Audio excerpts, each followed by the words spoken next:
บอกอายได้บอกของการน้องนั้น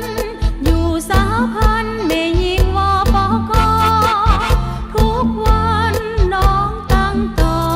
ฝึกฝนก่อแม่ยิงสามดีอ้ายคนดีน้องนาลีก็แสนสนใจ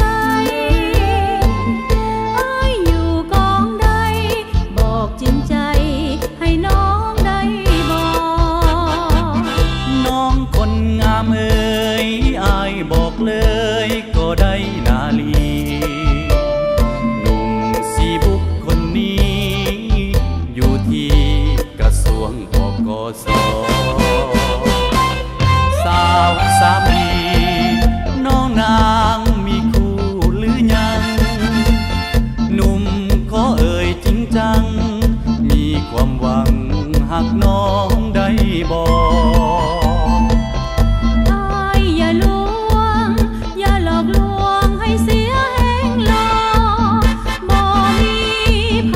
ตั้งต่อมาห่วมหอหากน้องคนนี้อ้ายคนดีหักอีหลีให้สร้างผลงานหักเทนาน้องคานหักยืนนานตลอดชีวิตน้องสร้างสามดีให้สร้างสีบุกเสริมเกียรติศักดิ์ศรีมีเงื่อนไขวันดีสองเฮาจริงมีสุขสันต์วันวิวา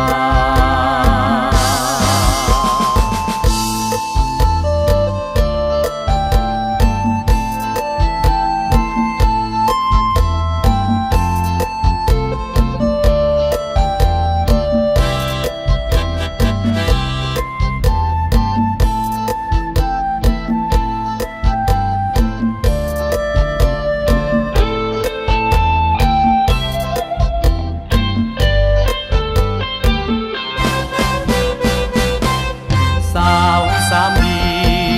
น้องนางมีคู่หรือยังหนุ่มขอเอ่ยจริงจังมีความหวังหากน้องได้บอก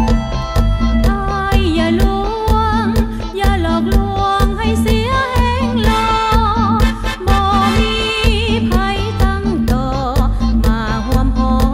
หากน้องคนนี้อ้ายคนดีหักอีหลีให้สร้างผลงานหักเทนาน้องคานหักยืนนานตลอดชีวิตน้องสร้างสามดีให้สร้างสีบุกเสริมเกียรติศักดิ์ศรีมีเงื่อนไขวันดีสองเฮาที่มีสุขสันต์วันวิวา